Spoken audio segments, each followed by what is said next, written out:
जय हिंद दोस्तों। तो हम लोग बीपीएससी एडू के लिए जो कि आपका 20 अप्रैल को लास्ट शिफ्ट होने वाला है, तो उसके लिए हम लोग 500 क्वेश्चन देख रहे हैं। तो 500 क्वेश्चन में हम लोग 400 क्वेश्चन प्लस देख लिए हैं। तो आज हमारा 100 क्वेश्चन और बाकी है। तो चलिए हम लोग जल्दी जल्दी इसको खत्म करते हैं। देखिए, पहला क्वेश्चन है कि बिहार बजट 2026 के संदर्भ में निम्नलिखित पर विचार करें। इसे 3 मार्च 2025 को वित्त मंत्री सम्राट चौधरी द्वारा प्रस्तुत किया गया। बिल्कुल सही है, ठीक।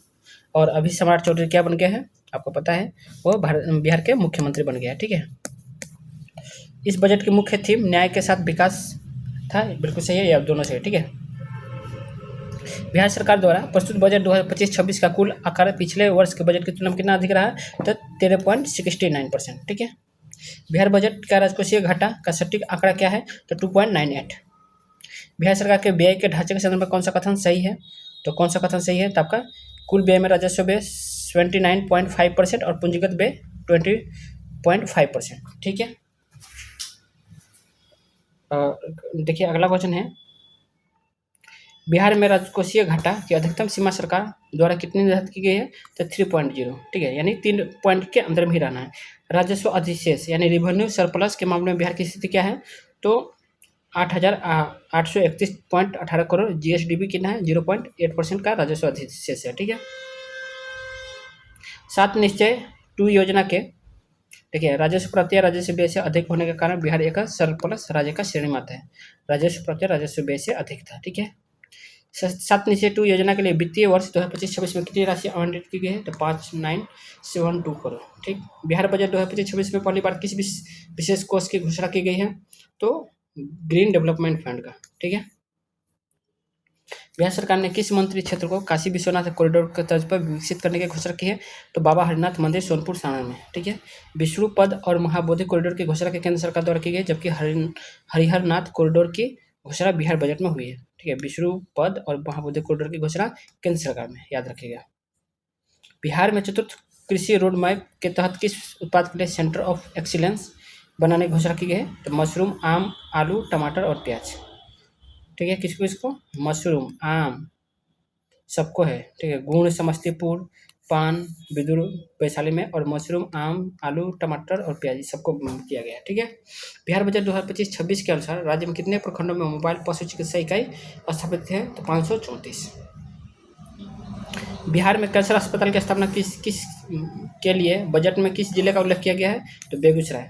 साथ ही बाल कैंसर अस्पताल की स्थापना पटना के फुलवारीशरीफ में, बाल कैंसर तो पटना में, ठीक है, और कैंसर अस्पताल बेगूसराय में। बिहार बजट 2025-26 में सर्वाधिक बजटीय आवंटन किस विभाग को हुई है, तो शिक्षा विभाग को 60,000 करोड़ तक। बिहार में शीर्ष 3 बजटीय आवंटन वाले विभागों के सही क्रम क्या है, तो शिक्षा, फिर उसके बाद में किसके हैं, तो शिक्षा है, स्वास्थ्य है, फिर ग्रामीण विकास है। बिहार आर्थिक सर्वेक्षण 19वें संस्करण के संदर्भ में विचार करें। इसे 28 फरवरी 2025 को सम्राट चौधरी द्वारा प्रस्तुत किया। बिहार का पहला आर्थिक सर्वेक्षण 2006-07 में तत्कालीन वित्त मंत्री सुशील मोदी द्वारा लाया गया था, ठीक है। दोनों सही है। बिहार आर्थिक सर्वेक्षण 2024-25 के अनुसार राज्य की स्थिर मूल्यों पर विकास दर कितनी है, तो 9.2%। 14.5% की दर वर्तमान मूल्यों पर है। देखिए, अभी जो तत्काल है तो 14.5 है, लेकिन 2024-25 के अनुसार 9.2% है। बिहार की आर्थिक व्यवस्था में तृतीय क्षेत्र का योगदान कितना है, तो 58.6 है, ठीक है। बिहार में रोजगार के मामले में प्राथमिक क्षेत्र का योगदान कितना है, तो रोजगार के मामले में 54.2% है, ठीक है। हालांकि जीडीपी में कृषि का योगदान कम, लेकिन रोजगार में इसकी भागीदारी सबसे अधिक है। बिहार में प्रति व्यक्ति आय वर्तमान मूल्यों पर कितनी है, तो 66,828 रुपये। स्थिर मूल्यों पर यह 36,333 है। वर्तमान मूल्यों पर इतना है, लेकिन स्थिर मूल्यों पर 36,000 है, ठीक है। बिहार में जिलों में प्रति व्यक्ति आय के संबंध में न्यूनतम आय वाला जिले का सही क्रम का है, न्यूनतम आय जिले, तो सबसे कम किस में है, तो शिवहर है, आपको पता चाहिए, शिवहर, सीतामढ़ी, अररिया। बिहार में आर्थिक सर्वेक्षण के अनुसार रसोई गैस की सर्वाधिक खपत वाला जिला कौन सा है, तो पटना ही होगा। बिहार में सघन फसल सघनता का नवीनतम आंकड़ा क्या है, तो 1.44 यानी 144% है, ठीक है। बिहार में परिवहन, भंडार और संचार के क्षेत्र में वृद्धि के मामले में बिहार देश के कौन सा स्थान है, तो तृतीय। परिवहन, भंडार, संचार के क्षेत्र में तृतीय है। उत्तर प्रदेश प्रथम और कर्नाटक द्वितीय में है, ठीक है। बिहार में श्रम शक्ति सहभागिता दर कितना दर्ज की गई है, तो 55%। बिहार आर्थिक सर्वेक्षण 2024-25 के अनुसार राज्य में प्रति व्यक्ति बिजली की खपत कितनी है, तो 363 यूनिट। अब देखते हैं इंडियन इकोनॉमी सर्वे 2024-25 के अनुसार तो भारत के आर्थिक सर्वेक्षण 2024 का वित्त वर्ष 2025 के लिए भारत की जीडीपी वृद्धि दर का क्या अनुमान रहा है? तो 6.3 से 6.8 तक। यह मुख्य रूप से मजबूत घरेलू मांग और संरचना पर सुधार को प्रेरित होने की संभावना है। आर्थिक सर्वेक्षण के अनुसार वित्त वर्ष 2025 में भारत के वास्तविक जीडीपी वृद्धि अनुमान क्या रखा गया है? तो 6.4। ठीक। भारत की अर्थव्यवस्था के समक्ष वर्तमान में सबसे प्रमुख वैश्विक चुनौती किसे माना गया है? तो भारत की अर्थव्यवस्था के समक्ष वर्तमान में सबसे प्रमुख वैश्विक चुनौती किसे माना किया गया है? तो जियो पॉलिटिकल टेंशन यानी भू राजस्व नीतिक तनाव से। मध्य पूर्व में संकट में रूस यूक्रेन युद्ध और अमेरिका चीन ट्रेड वार वैश्विक अर्थव्यवस्था के लिए प्रमुख चिंताएं हैं। ठीक है। चालू खाता घाटा यानी करंट अकाउंट डेफिसिट वित्त वर्ष 2025 में जीडीपी का कितना प्रतिशत रहने का अनुमान है? तो 1.2%। इसे भारतीय अर्थव्यवस्था के लिए स्थिर और प्रबंधनीय माना गया है। रिटेल इन्फ्लेशन का औसत दर वित्त वर्ष 2025 के लिए क्या बताया गया है? तो 4.9%। खाद्य मुद्रास्फीति में वृद्धि के लिए उत्तरदायी मुख्य कारक क्या है? तो सब्जियों और दालों की कीमतों में वृद्धि। दालों और सब्जियों के कारण खाद्य मुद्रा वृद्धि में लगभग 8.4% की वृद्धि देखी गई है। ठीक है। वित्त वर्ष 2025 में किस क्षेत्र की वृद्धि दर सर्वाधिक 7.2 रहने का अनुमान है? तो यह था सेवा क्षेत्र का। इसे भारतीय अर्थव्यवस्था का मुख्य प्रेरक माना गया है। भारत की स्थापित विद्युत क्षमता के संदर्भ में कौन सा कथन सही है? तो उपयुक्त सभी। यह लगभग 456.57 गीगावाट है। इसमें नवीकरणीय ऊर्जा का हिस्सा लगभग 47% है। सौर ऊर्जा की क्षमता तेजी से बढ़ रहा है और उपयुक्त सभी से आंसर है। ठीक है। अमृतकाल के लक्ष्य के तहत भारत को 2030 तक कितने ट्रिलियन डॉलर की अर्थव्यवस्था बनाने का लक्ष्य रखा गया है? तो 6.3 ट्रिलियन का। ठीक है। उच्च विकास दर प्राप्त करने के लिए निवेश को जीडीपी के कितने प्रतिशत तक बढ़ाने की आवश्यकता बताई गई है? तो 35%। बैंकों का सकल गैर निष्पादित परिसंपत्तियों की वर्तमान स्थिति क्या है? तो 2.6 के निचले स्तर पर आ गई है। यह घटकर कितना आ गया है? 2.6। मेक इन इंडिया के तहत भारत का विनिर्माण क्षेत्र यानी मैन्युफैक्चरिंग सेक्टर वैश्विक हिस्सेदारी में कितना योगदान है? तो 2.8%। तुलनात्मक रूप से चीन की हिस्सेदारी लगभग देखिए कितना है भाई 28.8%, जिसमें पार्टनर के लिए पीएलआई योजनाओं पर जोर दिया गया है। चीन का इतना है और हमारा देखिए मात्र 2.8 है। देखिए हम लोग चीन से कितना पीछे है, मतलब ये हमसे ना 10 गुना क्या, मतलब देख रहे हैं लगभग 10 गुना है हम लोग से। ठीक है। भारत के वस्त्र निर्यात में विश्व स्तर पर कौन सा स्थान है? तो 6ठा। मिष्टी कार्यक्रम का मुख्य उद्देश्य क्या है? तो मैंग्रोव वनों का संरक्षण और तटीय क्षेत्रों में बहाली। पीएम सूर्य घर मुफ्त बिजली योजना के तहत 2027 तक कितनी सौर क्षमता विकास करने का लक्ष्य है? तो 30 गीगावाट। ग्रीन हाइड्रोजन मिशन के तहत 2030 तक कितना उत्पादन लक्ष्य है? तो 5 million metric ton. Gig workers की संख्या 2029 तक कितनी होने की उम्मीद जताई गई है? तो 23.5 मिलियन। प्लेटफॉर्म इकोनॉमी के विस्तार के साथ इनकी संख्या में भारी वृद्धि हुई है। आर्टिफिशियल इंटेलिजेंस के कारण गोल्डमैन सॉक्स के अनुसार कितने वैश्विक रोजगार खतरे में बताए गए हैं? तो 300 मिलियन। भारत का प्रति व्यक्ति कार्बन उत्सर्जन वैश्विक औसत का कितना है? भारत की प्रति व्यक्ति कार्बन का उत्सर्जन यानी पर कैपिटल कार्बन इमिशन वैश्विक स्तर औसत कितना है? तो 1/3। यह दर्शाता है कि भारत के विकासशील देश होते हुए भी जलवायु परिवर्तन के लिए प्रति अपनी जिम्मेदारी प्रभाव ढंग से निभा रहा है। आयुष्मान भारत योजना ने देश के नागरिकों के चिकित्सा व्यय में कितनी बचत की है? तो 1.25 लाख करोड़। केवल कहने का व्यय, पैसा तो बहुत लगता है। भारत के विदेशी मुद्रा भंडार का नवीनतम स्तर क्या बताया गया है? तो 640.3 बिलियन डॉलर। भारतीय रिजर्व बैंक द्वारा मुद्रास्फीति की सहनशील सीमा क्या निर्धारित है? तो 4% ±2%। ठीक है। इसका अर्थ है कि मुद्रास्फीति 2% से कम और 6% से अधिक नहीं होनी चाहिए। एआई डेटा केंद्रों के संचालन में कौन सी पर्यावरणीय चुनौती सबसे बड़ी है? तो अत्यधिक जल की आवश्यकता। कूलिंग के लिए लगभग 1 बिलियन लीटर पर दिन यूज होता है। तो एआई डेटा के लिए यही सबसे खतरा है कि आपका पानी खराब हो रहा है। डेटा सेंटर को ठंडा रखने के लिए भारी मात्रा में पानी की आवश्यकता होती है, जो प्राकृतिक संसाधनों पर दबाव ले। ये हमारे जल प्रदूषण होने का बहुत कारण बन सकता है। जो एआई जितने यूज करेंगे आप जल को ज़्यादा खपत कर रहे हैं। भारत में कार्यबल की शिक्षा स्थिति के संदर्भ में कौन सा तथ्य चिंताजनक बताया गया है? तो लगभग 90.2% कार्यबल माध्यमिक स्तर से उससे कम शिक्षित है। ठीक है। इसका चिंताजनक है ही भाई। भारत में कार्यबल की शिक्षा स्थिति के संदर्भ में कौन सा तथ्य चिंताजनक? तो लगभग 90% कार्यबल माध्यमिक स्तर या उससे कम शिक्षित है। देख रहे हैं, यह कौशल विकास की भारी आवश्यकताओं को रेखांकित करता है। भारत में टेलीकॉम क्षेत्र के उपभोक्ताओं की संख्या कितनी पहुंच गई है? तो 1.1 बिलियन। ठीक है, अब आते हैं हम लोग साइंस एंड टेक से क्वेश्चन देखते हैं। तो गूगल का प्रोजेक्ट सन कैचर के मुख्य उद्देश्य के संदर्भ में निम्नलिखित कथनों पर विचार कीजिए। तो इसका लक्ष्य अंतरिक्ष में AI संचालित डेटा सेंटर स्थापित करना है। बिल्कुल सही है। यह डेटा सेंटर पृथ्वी के बजाय कक्षा में निरंतर सौर ऊर्जा का उपयोग करेंगे। बिल्कुल सही है। इसमें डेटा सेंटर के लिए भूमि, जल और कार्बन उत्सर्जन की मांग में कमी आएगी। बिल्कुल सही है, आपका तीनों सही है। ठीक है,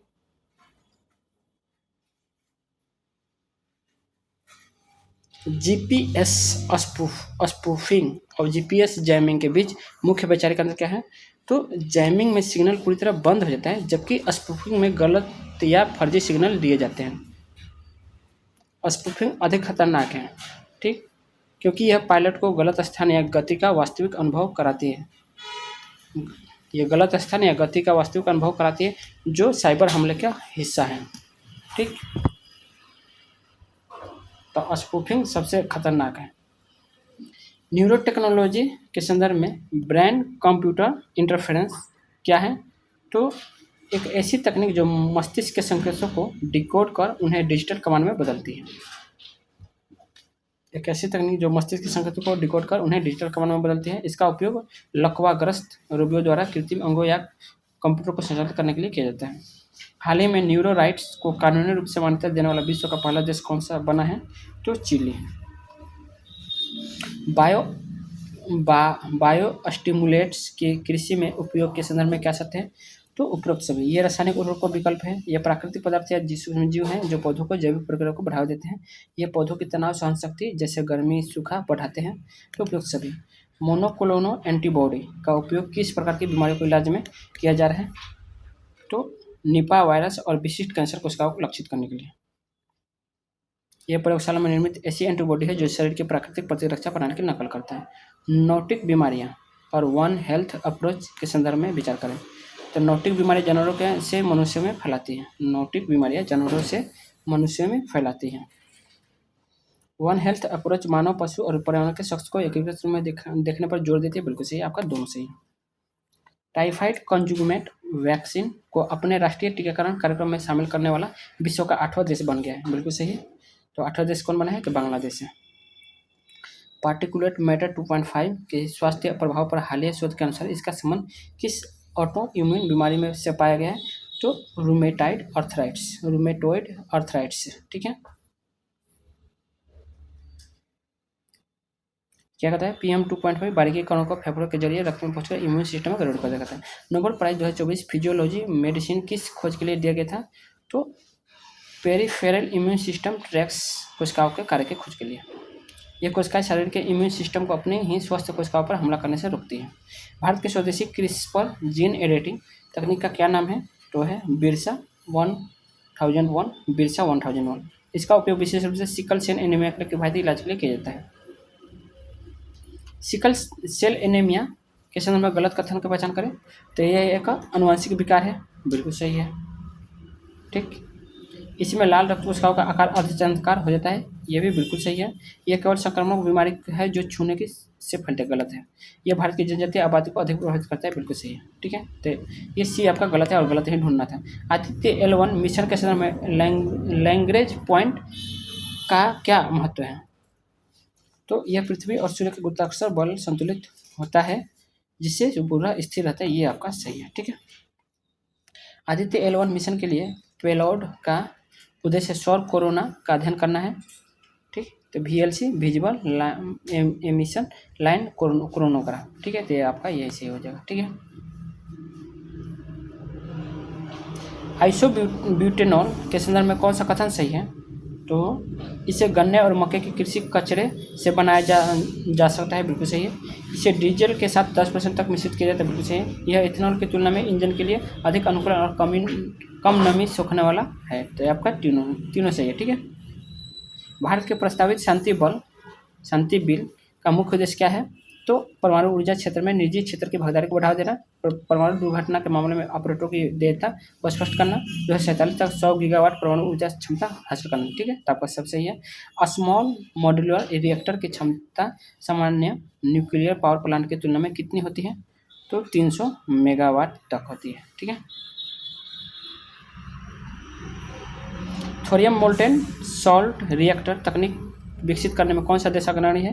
तो चीन है। चीन ने थोरियम को यूरेनियम ईंधन में बदलने का सफल परीक्षण किया है। थोरियम भारत में भी प्रचुर मात्रा में केरल के तटों पर मोनाजाइट रेत में पाया जाता है। ठीक है, स्पेस डॉकिंग टेक्नोलॉजी का क्या अर्थ है? तो इसका क्या है आपका? तो ये है 2 अंतरिक्ष यानों को अंतरिक्ष में एक दूसरे से जोड़ना। ठीक है, स्पेस डॉकिंग टेक्नोलॉजी मतलब 2 अंतरिक्ष यानों को अंतरिक्ष में एक दूसरे से जोड़ना है, पेयरिंग करना है। क्या है उसका? भारत में स्पेसडेक्स मिशन के जरिए यह तकनीक विकसित कर रहा है। किसके जरिए? स्पेसडेक्स, ये पूछा हुआ है। ठीक है, 14 अप्रैल को पूछा था। बॉडीगार्ड सैटेलाइट संकल्प का मुख्य उद्देश्य क्या था? तो मुख्य उपग्रहों के अंतरिक्ष मलबे और दुश्मन के हमले जैमिंग टक्कर से बचना था। ठीक है, बॉडीगार्ड क्या था? रक्षा ही करता है, तो हमलों से ही बचना ही तो है। ठीक है, रामभा एलपी पेलोड जो चंद्रयान 3 का हिस्सा था ने क्या महत्वपूर्ण खोज की है? तो चंद्रमा के दक्षिण ध्रुव पर घने प्लाज्मा वातावरण की उपस्थिति करती है। ठीक है, नेशनल ग्रीन हाइड्रोजन मिशन के तहत भारत ने 2030 तक कितना उत्पादन लक्ष्य रखा है? तो 5 मिलियन मीट्रिक टन। तो निसार उपग्रह मिशन किन 2 अंतरिक्ष एजेंसियों का संयुक्त प्रयास है? तो निसार इसरो और नासा का। ठीक है, यह दोहरी फ्रीक्वेंसी एल बैंड और एस बैंड वाला पहला रडार इमेजिंग उपग्रह है। कोर्ट टी सेल थेरेपी का उपयोग किसके उपचार के लिए? तो ये कैंसर के लिए होता है। कैंसर विशेष रूप से ल्यूकेमिया के लिए। ठीक है, भारत ने स्वदेशी तकनीक नेक्सकार 90 विकसित की है, जो जिसे लिविंग ड्रग भी कहा जाता है। एआई के बढ़ते उपयोग के कारण पर्यावरण पर पड़ने वाले प्रभाव के संदर्भ में कौन सा तथ्य चिंताजनक है?